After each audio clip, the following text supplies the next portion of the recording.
안녕하세요. 오늘 이 시간에는 7번째 신경에 대해서 말씀드리겠습니다. 화학으로 바라본 건강 세상, 총 8가지로 구성되어 있는데, 앞에서 이야기했다시피 첫 번째 물, 두 번째 공기, 세 번째 빛, 네 번째 온도, 다섯 번째 음식물, 여섯 번째 저번 시간에 한 호르몬, 이번 시간에 이 신경에 대해서 이야기하고 다음에 우리들이 할 수 있는 노력들에 대해서 말씀드리도록 하겠습니다. 자, 이번 시간에는 신경에 대해서 이야기하죠. 자, 우리가 이제 신경 하면은 뭐 이미 익히 많이들 알고 계시죠. 신경이라는 말은. 근데 신경을 좀 더 구체적으로 과학적으로 좀 살펴보면은 신경이라는 것은 익히 알다시피 말초신경이 있고 중추신경이 있습니다. 그 말초신경은 또 이렇게 또 우리 의지대로 움직일 수 있는 신경이 있고, 우리 의지하고 관계없이 움직이는 자율신경이 있습니다. 그래서 의지대로 움직일 수 있는 것은 체신경이라고 하고 자율신경이 있는데, 또 체신경에는 이게 이제 또 뭐가 있냐면은 감각신경이 있고, 이게 이제 뇌에서부터 다시 내려오는 운동신경이 있습니다.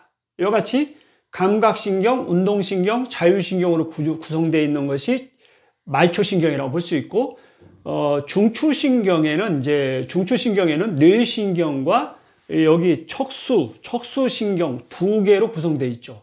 자, 이와 같이 신경을 보면은, 이 구분을 이렇게 우리가 해볼 수 있습니다. 총 감각신경, 운동신경, 자율신경, 뇌신경, 척수신경, 이렇게 가지고 다 구분해 볼 수 있는데, 어떤 책에 보면은 이제 많은 경우에 혈관의 길이는 자주 언급이 되는 것 같아요. 혈관의 길이는 약 10만 킬로미터, 지구의 2바퀴 반을 돌 수 있는 길이다. 뭐 이런 식으로 혈관의 길이에 대해서는 많이 언급이 되는 것 같아요. 혈관의 길이는.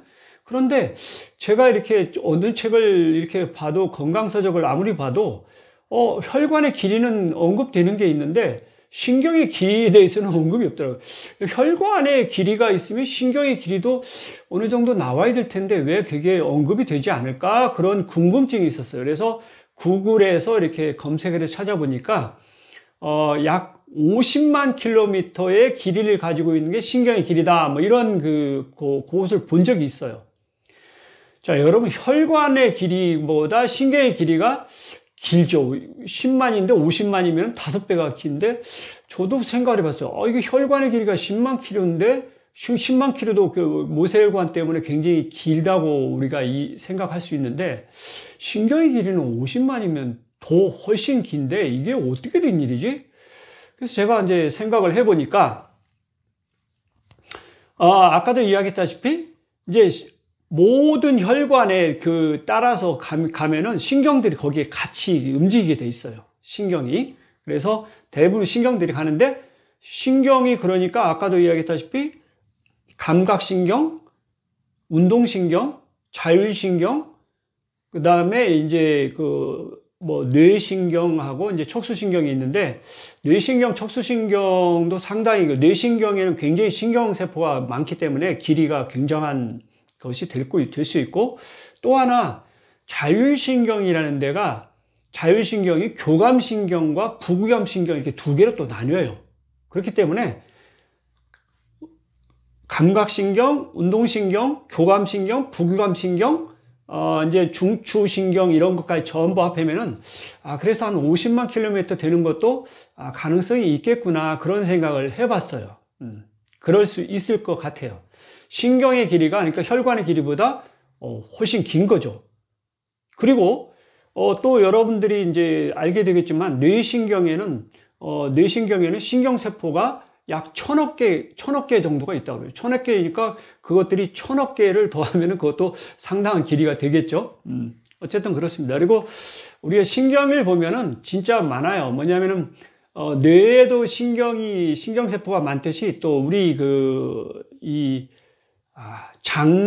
장에도 신경이 상당히 많이 있다고 그래요. 그러니까 의외로 이제 뇌는 1000억 개인데, 장에는 약 1억 개 정도의 신경이 있다고 그래요. 그래서 우리가 뇌하고 장하고는 서로 이렇게 교류도 하지만 어떤 경우에는 장에서 그냥 스스로 이렇게 자기들 활동을 하는 그게 가능한 게 뭐냐면은 장에도 신경이 있어 가지고 얘네들이 조절이 가능하다는 거예요. 장에도 신경이 이렇게 정도가 있어서 가능합니다. 그래서 이제 극단적인 예를 들면 이제 어떤 경우가 있냐면은 이제 식물인간 상태 또는 뭐 이런 이제 뇌사 상태에 빠져서 뇌가 이제 뇌신경이 다 죽었는데도 불구하고 우리 그 장에 있는 소화기관은 작동이 된다는 거예요.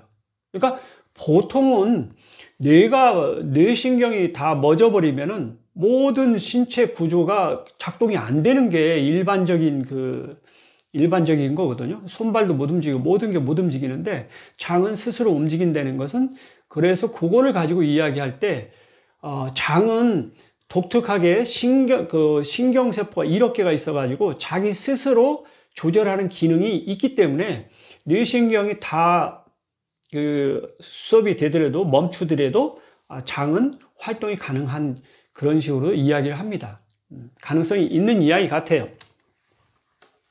자, 여러분하고 신경의 종류와 신경의 길이 뭐 이런 거에 대해서 알아봤어요. 이제 이런 우리 신경이, 그리고 특히 이제 여러분들 우리가 신경 써야 되는, 자꾸 신경이라는 말이 여기 또 나오는데, 우리가 좀 관심을 가져야 되는 부분이 어디냐면은, 물론 이 감각신경도 중요하고 운동신경도 다 중요하고 뭐 다 그런데 우리 뇌에 한 1000억 개 정도의 신경세포가 모여가지고 이 신경세포들이 병렬로 연결되어 있으면서 생각도 하고 뭐 이렇게 기억도 하고 장기 기억도 하고 거기서 판단도 하고 이성적으로 모든 것을 이렇게 하는 경우도 있고 우리가 이제 의식하지 못하는 경우에도 무의식 상태에서 많은 것들이 조절되고 있어요. 뭐냐면 숨 쉬는 거라든지 뭐 체온 조절이라든지 이런 것들은 다 이 뇌에서 다 관장하고 있는데 우리가 의식하지 않는 와중에도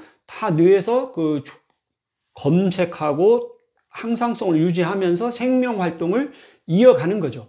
그러니까 우리 뇌는 어떻게 보면 우리 몸에서 모든 활동을 주관하는 기관이라고 볼 수 있는 거예요. 주관하는 기관. 그러니까 뇌는 굉장히 중요한 거죠. 물론 뭐 다른 부분도 다 중요하지만 뇌는 특히나 우리 몸의 모든 부분을 총괄하는 센트럴 파워다 이렇게 봐야 되는 거죠. 자, 그런 것들 이제 그러니까 우리는 관심을 어디에 가야 되냐면은 뇌가 우리 몸을 모두 다 관장하고 있기 때문에 뇌를 잘 관리하지 않으면은 우리의 건강은 어려울 수 있다는 거예요. 그래서 이제 뇌는 특히 그래서 이제 뇌에 대해서 또 이야기를 하면은 옛날에는 이제 우리가 마음이 왼쪽에 있는 심장에 마음이 있는 줄 알고 이제 과거에는 그렇게 해서 마음 심자 해가지고 마음 심 해가지고 심장에서 마음이 나온다 이렇게 알고 있었어요. 옛날 사람들은 그렇게 이제 심장이 굉장히 중요하다고 이제 생각을 해 왔었는데 현대 과학적으로 자꾸 이제 뇌를 연구하고 그러다 보니까 뇌에 있는 뇌세포가 거기에서 모든 생각도 일어나고 기억도 저장이 되고 모든 활동은 뇌에서 일어난다는 것이 현대 과학적으로 그렇게 밝혀졌습니다. 그러니까 심장에서 생각을 하고 마음이 거기에 있는 게 아니라 뇌에 있다 이렇게 이제 이야기를 하는 거죠. 그렇습니다. 실제로 많은 지금 최근에 뇌과학이 많이 연구되면서 우리 뇌에서 생각이 일어나고 기억도 거기에 있고 모든 것이 이제 거기에 있다는 사실을 많이 밝혀냈어요. 그러니까 지금 우리 현대에 사는 사람들이 마음이 심장에 있다 그러면은 동의하는 사람이 적습니다. 이제 심장에 있는 게 아니라 뇌에서 우리의 마음이 일어나고 생각도 일어나고 모든 기억도 거기에 있고 그렇다는 것을 많이 이제 이해하고 있어요.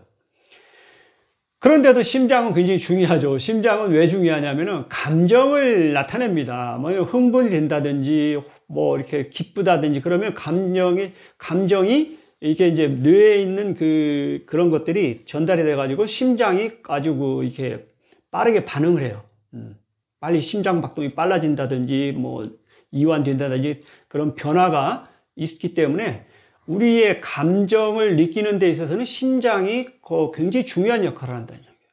그래서 이제 우리가 어떤 것을 이제 이런 이야기를 해요. 지식은 뇌에서 일어나는데 느낌은 심장에서, 가슴에서 느낌이 있어야 된다. 이런 이야기를 합니다. 실제로. 그러니까 뭐냐면은 감정까지 이렇게 되려고 하면은 심장이 이제 이렇게 영향을 받았을 때 감정이 느껴진다고 이야기를 해요. 그렇습니다. 어쨌든 우리가 이제 이렇게 뇌와 심장 관해서 옛날에 이제 제가 TV를 한번 본 적이 있는데 그런 일이 있었어요.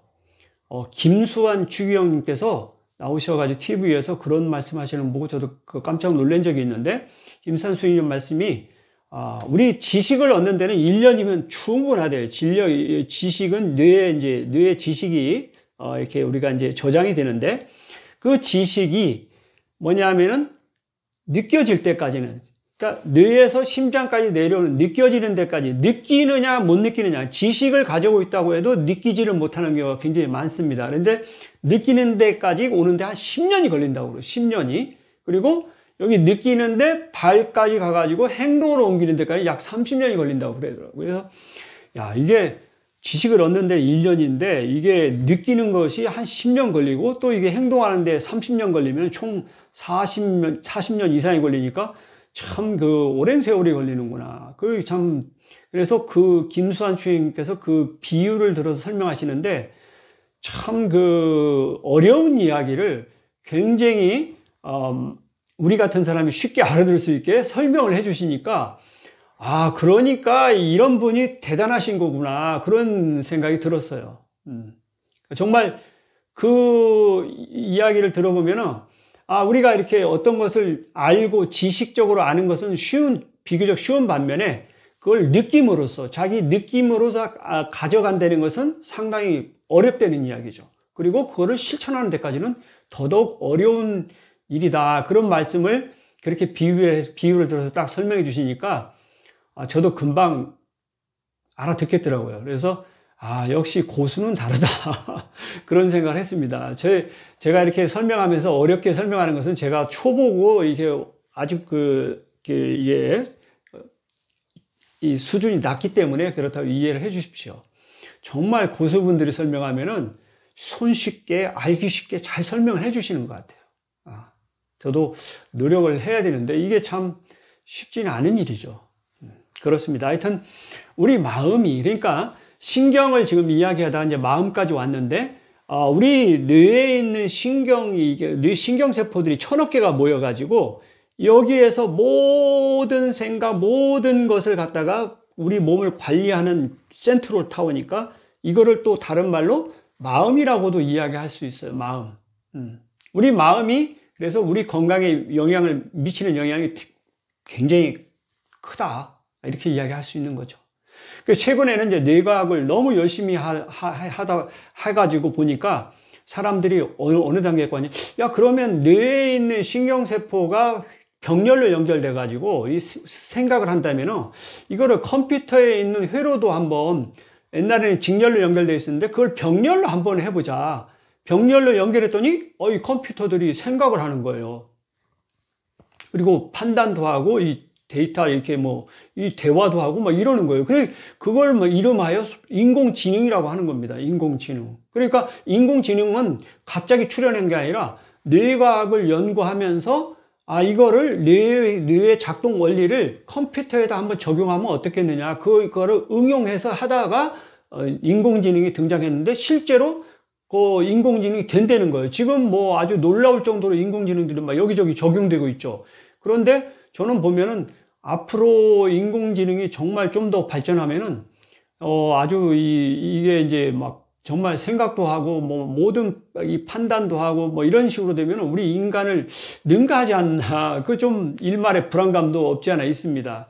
없지만은 이미 발전의 방향은 상당히 빠른 속도로 가는 것 같아요. 우리가 인공지능을 이해를 못하고, 이거 알지 못하고, 이해를 못한다고 그러면은 앞으로 미래 세상을 살아가는데 상당히 어려움이 있을 것이다. 그런 생각이 저 어렸을 때는 감히 이런 생각을 해볼 수가 없었거든요. 뭐 인공지능? 뭐 상상도 못하는 일이었어요. 그런데 그런 것이 지금 이렇게 이야기되고 뭐 이렇게 하는 거 보면은 정말 놀라울 정도로 발전이 빠른 거죠.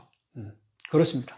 자, 우리 이제 신경을 지금 이야기하면서 거기까지 왔는데, 자, 신경이라는 것이 그래서 이제 마음까지 왔고, 그러면은 우리는 이제, 제가 이제 지금 우리가 하고 싶은 것은 뭐냐면은, 건강에 대해서 이야기하는 거죠. 이건 이제 건강을 이야기하는데, 화학으로 바라본 건강 세상에서 7번째 신경을 지금 다루는 중이고, 그런데 이 우리 마음이 그러니까 이런 이야기예요. 우리 신체가 있고 마음이 있습니다. 신체와 마음은 따로 떨어져 있느냐? 그렇지 않습니다. 우리 신체 안에서 마음이 생기는 거고, 마음이 또 이 뇌가 우리 신체를 전부 그 종합 관리를 하는 거죠.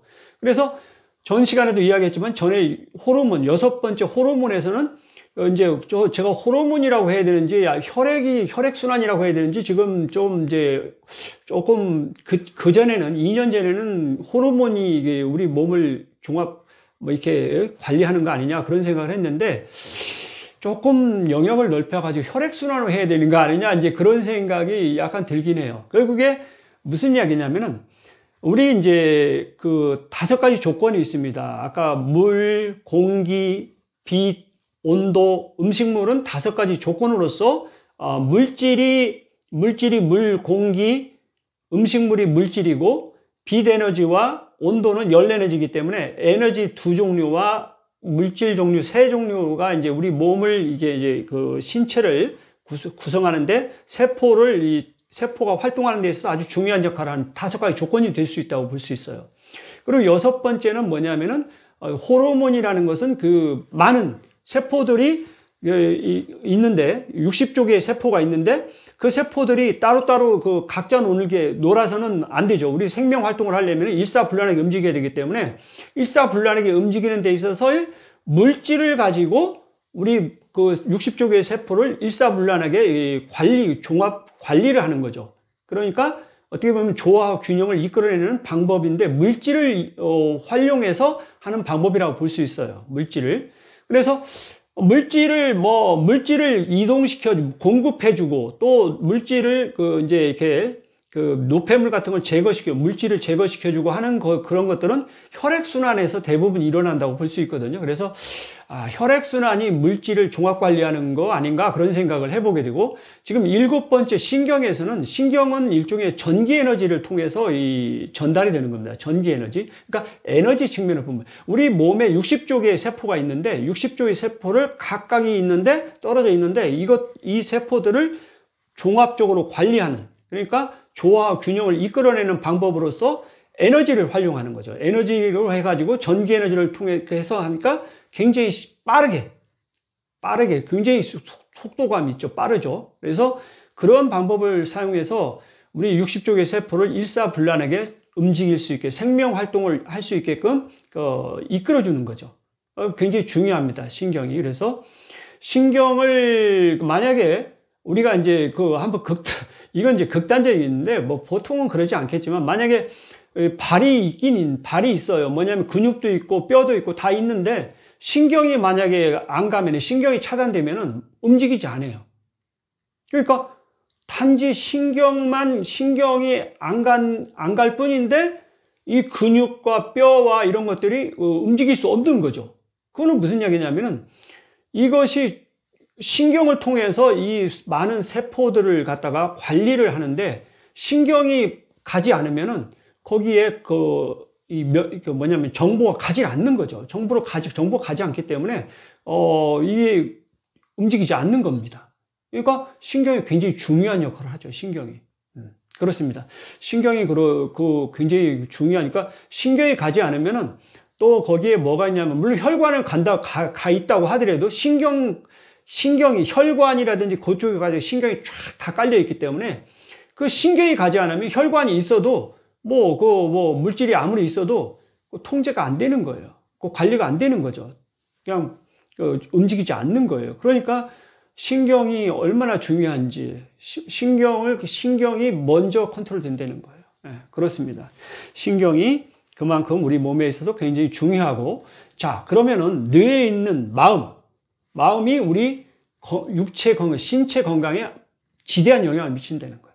이거를 간과하면 안 됩니다. 우리가 이제 뭐 건강하면은 사람들이 뭘 먹느냐, 뭘 어떻게 뭐 공기를 마시느냐, 뭐 이런 것도 중요하죠. 중요한데, 세포 측면에서 중요한데, 또 하나 더 중요한 것도 뭐가 있냐면, 이거를 종합적으로 관리하는 신경이 간과할 수 없다는 거예요. 신경, 마음입니다. 그래서 마음을 통해서 뭐냐면 우리 몸을 전체적으로 영향을 미칠 수 있기 때문에 마음 관리만 잘해도 웬만한 병이 이렇게 또 치유된다는 그런 이 책이라든지 뭐 그런 이야기를 많이 듣게 됩니다. 정말 그 정도로 우리의 몸에, 우리 신체에 영향을 크게 미친다는 거예요. 그렇습니다. 자, 그래서 마음이 우리의 그걸 영향을 미치는데, 그래서 그런 법을 마음이 이제 보면은 여러분들이 이제 우리 이 뇌에 신경세포들이 1000억 개가 있다는 말씀을 드렸는데, 1000억 개라는 게 얼마나 많은 거냐? 정말 많은 숫자입니다. 1000억 개. 그래서 이제 우리 과학에서 이제 이렇게 보면은 1000억 하면은 자주 이야기하는 게 우리 은하에, 우리 은하계에 약 1000억 개의 별이 있다고 그래요. 별. 여러분들 밤하늘에 보면 별이 있는데 1000억 개가 있다는 거예요. 우리 눈에 보이지 않는 별도 많이 있죠. 자, 1000억 개가 있고, 그와 같은 은하가, 우리 은하 같은 것들이 이 우주에 1000억 개 정도가 있다고 그래요. 1000억 개. 뭐, 최근에는 제가 언뜻 봤는데, 뭐냐면은, 망원경이 더 좋아져가지고, 1000억 개가 아니라 1조 개가 된다는 그런 이렇게 내용도 본 적이 있어요. 근데 그거는 제가 볼 때는 우리 인간이 뭐 허블 망원경이면 그보다 더 좋은 망원경을 개발해 자꾸 보면은 볼수록 더 멀리 더 많은 것을 볼 수 있을 거예요. 그래서 이제 이런 이야기가 있습니다. 옛날에 이제 이라크 지역에 뭐 아주 오래전 대서사시가 길가메시라는 서사시가 있는데, 길가메시라는 아주 능력자가 뭐냐면은 맨 끝에 가가지고 이렇게 바라보면은 또 그 끝에서 또 보인다는 거예요. 그러니까 만약에 우리가 지금 볼 수 있는 우주 끝에 망원경으로 볼 수 있으면 그 우주 끝에 가서 또 망원경으로 보면 또 더 멀리 볼 수가 있지 않을까, 뭐 그런 생각을 해보는데, 아직 그런 건 이제 상상이죠. 상상이긴 한데 가능성이 있는 이야기예요. 우리가 여기 지구에서 뭐 이게 우주 바깥에다가 뭐 망원경을 설치해 놓고 본다고 해도 볼 수 있는 그 한계가 있을 거란 말이에요. 한계가. 그거를 갖다가 우리는 우주라고 이야기를 하고, 그런데 만약에 우리가 볼 수 있는 한계 끝 지점에 가서 또 그 망원경을 또 보면 더 멀리 또 더 보일 수 있는지, 그거는 우리가 장담을 할 수가 없는 거죠. 근데 가능성이 있다고 저는 생각이 돼요. 우리의 그 능력 밖의 범위이긴 하지만 그럴 가능성은 충분히 있다고 생각합니다. 그래요. 자, 우리 뇌에 1000억 개의 이제 신경세포를 이야기하면서 1000억 개, 굉장히 많다는 숫자를 이야기하는 거예요. 자, 그 다음에 이제 뭐냐면은 우리 1000억 개만 있으면은 되는데, 또 거기에 뭐냐면은 신경 세포 주위에 이렇게 이 축색 돌기가 이렇게 나와 있어요. 막 많은 숫자가 나와 있는데, 많은 경우에는 10,000개까지 간다고 그래요. 10,000개까지. 10,000개까지 가니까 10,000개하고 이렇게 해가지고 이렇게 이 축삭 돌기하고 이렇게 연결되는 그런 부위가 약 10,000개 정도 되면은 1000억 곱하기 만 하면은 약 조 단위가 되고 100조가 되나요? 100조 개? 그러니까 어마어마한 숫자가 연결 부위가 생기는 거예요. 그렇게 해서 우리가 이제 기억도 하고 뭐 생각도 하고 다양하게 하는데 경우의 수가 무궁무진한 거죠. 무궁무진합니다. 그래요. 우리 마음은 그래서 굉장히 변화무쌍하고 정말 발전 가능성이 많은 거예요. 저는 그래서 가끔 그런 생각을 합니다. 우리 보통 이제 농사 지을 때 이제 땅을, 논과 밭을 이렇게 경작을 하는데 100평, 200평 뭐 이렇게 경작을 하는데 그러한 거 못지않게 우리 뇌 속에 있는 이 경작지, 그러니까 이 천억 개의 이거를 갖다가 얼마나 잘 경작을 하느냐, 이걸 얼마나 잘 활용하느냐, 이것이 굉장한 그 생성물을 가져올 수 있다는 거예요. 농사를 지으면 이제 뭐 오이를 얼마나 얻을 수 있고 고추를 얼마 얻었고 뭐 이렇게 감자를 얼마 캐고 이런 식으로 구체적으로 이제 그런 것이 눈에 보이지만 우리 뇌 속에서 이루어지는 것은 눈으로 보이진 않지만 분명히 그거를 경작을 어떤 식으로 노력을 해서 그 경작을 잘 했느냐에 따라서 수확물이 양이 달라지고 어떤 수확물이 얻어질 수 있고 그게 있을 수 있다고 그래요. 그래서 저는 그랬어요. 그러니까 각 개인들이 얼마나 노력을 해서 이 뇌에 있는 그 이 경작지를 열심히 잘 이 경작을 해가지고 결과를 추수를 해내느냐. 그거는 본인의 노력 여하에 그러니까 농사도 마찬가지겠지만, 뇌에 있는 그 이 경작지도 그런 거라고 생각이 돼요. 그러니까 본인이 얼마나 그거를 잘 관리하느냐에 따라서 결과가 확연하게 달라질 수 있다는 겁니다. 그렇습니다, 여러분.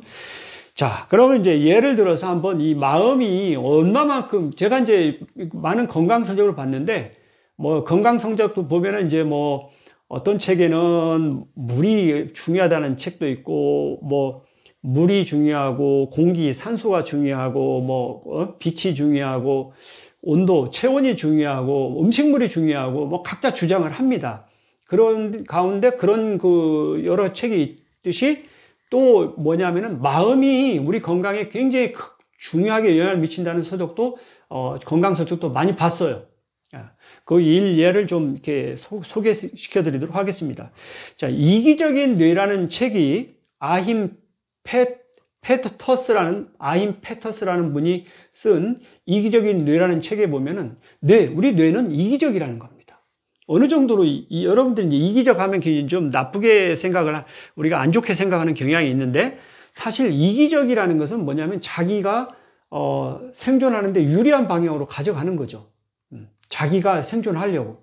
그렇습니다. 우리 뇌는 우리 몸 안에 있지만 다른 장기들 못지않게 뇌가 자기 자신을 먼저 챙긴다는 거예요. 그래서 우리 몸에서 뇌는 다른 데에 만약에 에너지가 부족하면은 뇌가 먼저 에너지를 가져가고 다른 기관들을 이제 에너지 중요하지 않은 것부터 에너지를 이렇게 차단시킨다는 거예요. 그래서 뇌는 우리 몸이 삐쩍 말라가지고 막 갈비시가 되고 뼈에 가죽이 붙어도 그때까지도 에너지를 그 근육에 있는 그거를 풀어다가 에너지를 써가지고 뇌는 살아있다는 거예요. 뇌의 크기는 그렇게 줄지 않는데요. 그걸 실제로 연구한 사람이 있는데 그렇답니다. 뇌가 어느 정도로 이기적이냐면 다른 거 다 이렇게 희생시키더라도 자기는 끝까지 살아남는다는 거예요. 살아남는다는 거예요. 그 정도로 이기적인 뇌라고 합니다. 그래서 뇌는 뭐냐면은 당김에 올려요. 뇌가 끌어다 쓴다는 거예요, 에너지를. 뇌 당김 원리가 잘 작동이 되면은 건강하다는 거예요. 네, 그러니까 에너지가 부족하면 몸에서 끌어다 쓰는 거예요. 그러니까 이제 우리가 이제 비만인 분들이 만약에 이렇게 조금 단식을 한다든지 그러면은 단식을 하는 와중에 뇌는 에너지가 필요하니까 몸에서 갖다 풀어다 쓴다는 거예요. 그러니까 뇌 당김 원리가 이제 작동이 되는 거죠. 그것이 원활하게 작동되면은 건강한 상태라고 이야기한답니다. 그러니까 단식을 하면은 뇌 당김 이 시스템이 원활하게 작동하기 때문에 가끔 단식을 해주면은 건강이 굉장히 이롭다는 그런 주장을 하는 것을 그 책을 봤어요. 자, 그 다음에 이제 뇌 당김이 만약에 무너지면은 몸 당김이 된다고 합니다. 이기적인 뇌에서 몸 당김. 그러니까 몸 당김은 어떤 거냐면은 뇌가 에너지가 부족한데 뇌가 몸에 있는 걸 끌어다 쓰는 게 아니라 몸이 바깥의 음식물을 요구한다는 거예요. 몸이 땡긴다는 거예요. 그래서 그렇게 되면은 많이 먹게 된다는 거예요. 먹으면은 또 뇌는 조금만 쓰고 또 저장이 되고 그러니까 비만으로 자꾸 가는다는 거예요. 그러다가 몸 당김 정도가 아니라 더 심한 경우는 이게 옆에 있는 것을 먹는 정도가 아니라 배고프면은 막 이제 몸이 어느 정도 단계냐면 탐색을 시킨다는 거예요. 탐색까지 단계 가면 이제 이건 좀 심각한 상황이고, 막 멀리 있는 데까지 막 다니면서 막 뒤져가지고 먹고 이렇게 된다는 거예요. 그러면은 이제 뇌 당김에서, 몸 당김에서, 그러니까 이제 몸 탐색까지 가면은 이거는 그 아주 그 심각한 상태다. 이렇게 이야기를 합니다. 이기적인 뇌에서. 그러니까, 이기적인 뇌에서는 이야기할 때 뇌 당김 그 시스템이 잘 작동하게끔 하는 것이 중요하다. 만약에 비만을 극복하고 싶고 이렇게 하면 건강하게 살려고 하면은 뇌 당김 그 시스템을 복원해라. 뭐 이런 그 주장을 하는 그 내용을 봤어요. 저는 의미 있다고 생각을 합니다. 자, 그렇습니다. 우리가 이제 뇌 당김 그 이기적인 뇌에서 그렇고, 그 다음에 데이비드 해밀턴이라는 사람이 쓴 책에는 마음이 몸을 치유한다. 마음이 몸을 치유한다. 이런 그 책을 쓴 게 있어요. 마음이 몸을 치유한다. 그러니까 뭐냐면은 마음이 몸을 치유한다는 거예요. 그러니까 우리 이 마음이 뇌를 이렇게 건강하게 만들 수 있다는 내용입니다. 그 다음에 세 번째로 이제 대표적, 책이 굉장히 건강서적이 이런 관계된 것이 굉장히 많습니다. 화를 내서는 안 된다. 여러 가지 내용이 많은데, 여기 이제 또 제가 이제 대표적인 거, 당신이 기적의 존재인 과학적인 이유. 당신이 기적의 존재인 과학적인 이유. 이거 이제 우리 한국 분이 쓰셨는데, 이송미 저자분이 쓰셨는데, 이게 우리가 기적인 존재인 이유는 뭐냐면, 우리가 기적이다. 기적인 존재, 이 이유를 갖다가 설명하는 게 뭐냐면은, 우리의 마음, 생각이, 우리 건강을 아주 영향을 크게 미친다는 거예요. 이 저자분께서는 어머니께서 좀 이렇게 이제 암이 걸리셨는데, 그런 것으로 마음을 잘 해가지고 극복을 하셨다고 그래요. 그러니까, 자, 여러분들이 어떻게 생각하든지 간에 우리 이 마음은 굉장히 놀라운 그걸 보여줍니다. 여러분 익히 아시는지 웃음 그거를 도입한 최초의 노먼 커진스라는 분 같은 경우에는, 뭐냐면은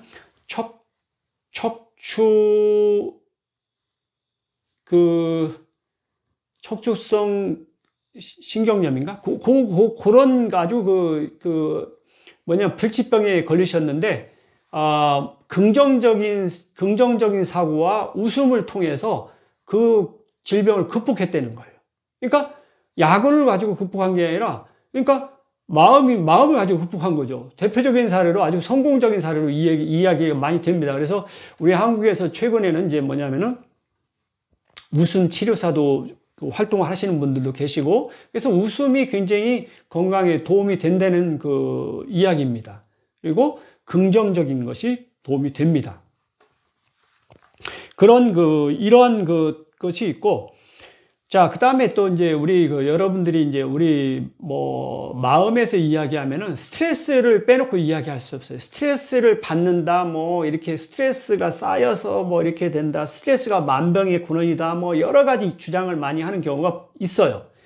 자, 스트레스라는 것을 처음 주장한 사람이 1936년에 한스 셀리어라는 사람이 처음 스트레스라는 단어를 정신적으로 사용했다고 그래요.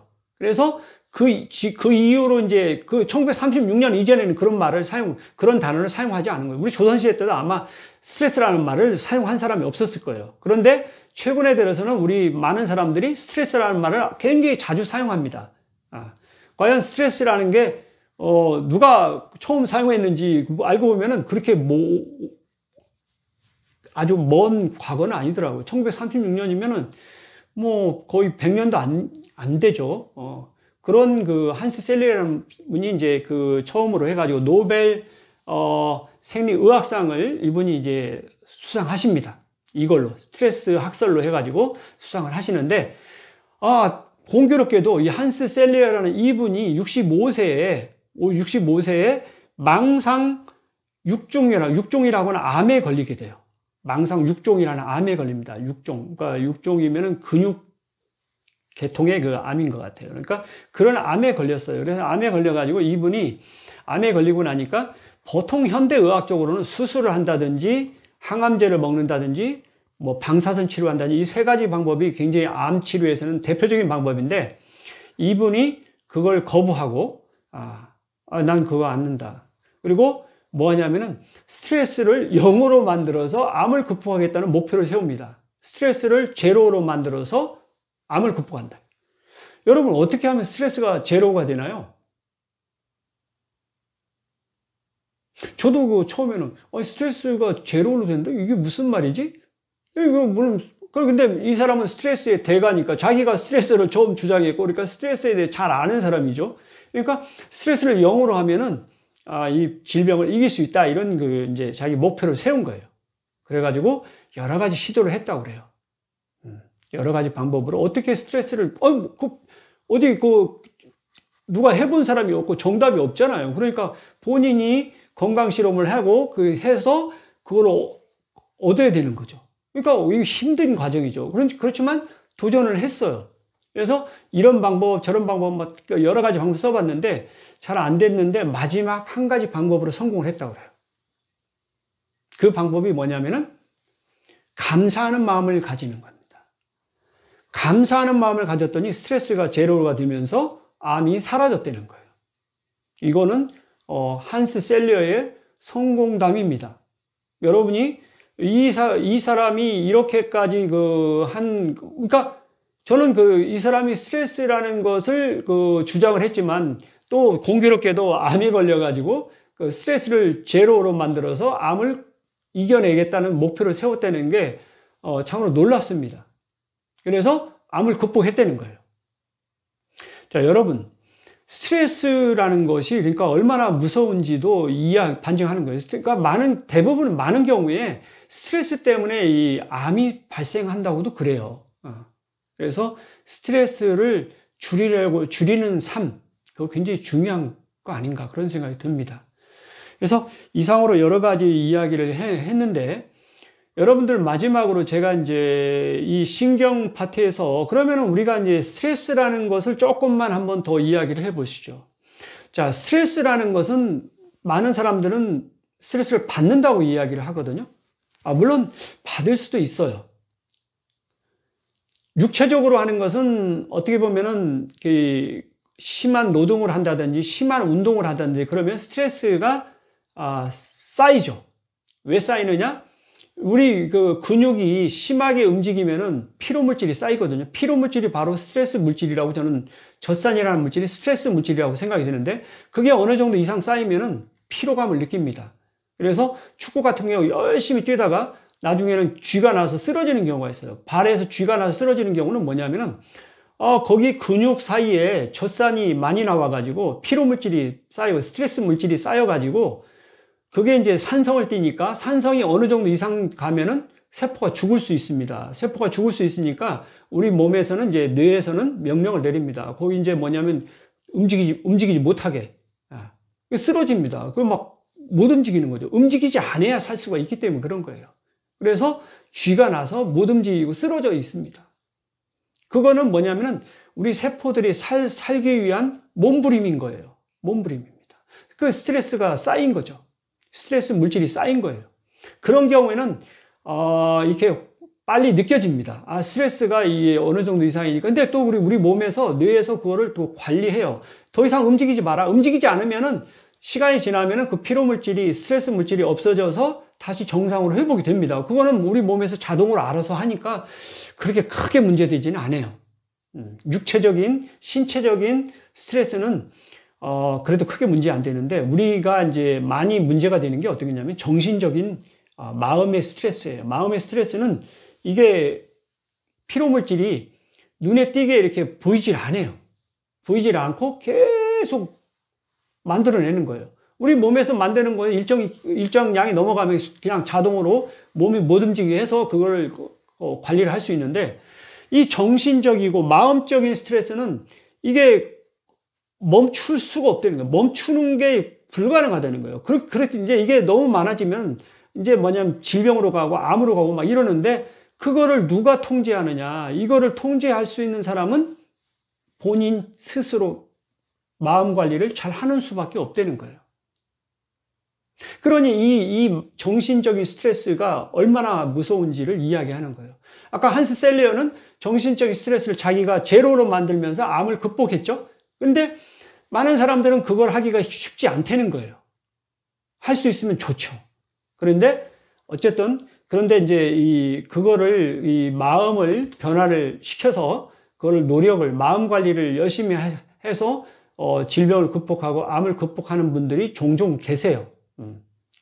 최근에 제가 이제 서점에서 본 건데 한상도라는 그 한상도 저자분께서 쓰신 뭐냐면 수술도 없이 약물도 없이 사라진 암이라는 책을 쓰신 게 있습니다. 그 내용을 보면은 이분께서는 암이 생기자마자 자신의 생활 습관을 완전히 바꾸면서 뭐냐면 식사 관리도 완전히 바꾸고 식사 관리도 바꾸고 그 다음에 운동 관리도 합니다. 운동을 더 열심히 하시고 그 다음에 마음 관리를 열심히 하셔가지고 암이 사라졌다는 거예요. 여러분, 이거는 그러니까 한 가지 조건만 가지고 우리가 이 어떤 것을 건강을 회복하는 것보다는 그 여러 가지 조건을 가지고 다 해야 되는 거죠. 마음 관리만 물론 마음 관리만 해가지고도 극복이 될 수도 있어요. 그렇지만은 전반적으로 우리 조건들을 다 놓고 모두 다 한 번에 지금 상황이 심각하면은 모든 조건을 다 바꿔야죠. 물론 그러니까 건강 문제 해가지고 미병인 상태에 있을 때 좀 뭐냐면은 조금 강도가 세지 않을 때는 조금씩 바꿔가면서 개선을 할 수도 있어요. 시간적 여유가 있기 때문에. 근데 지금 급박한 경우에는 모조리 한 번에 싹 바꿔야 됩니다. 그러니까 모든 조건을 건강의 조건을 싹 늘어놓고 완전히 바꿔버려야 돼요. 완전히 바꿔요. 마음부터 식사, 운동 모든 걸 다 바꿔야 되는 거죠. 그렇습니다. 자, 그래서 스트레스라는 것을 이제 그러니까 이제 그런 이제 다른 조건은 앞에서 좀 이야기했고, 자, 여기 7번째 지금 스트레스, 신경에 대해서 말씀드렸는데, 마음. 자, 여기에서는 스트레스를 어떻게 하면 줄이느냐. 그거는 본인이 줄이는 노력을 해야만이 된다는 거예요.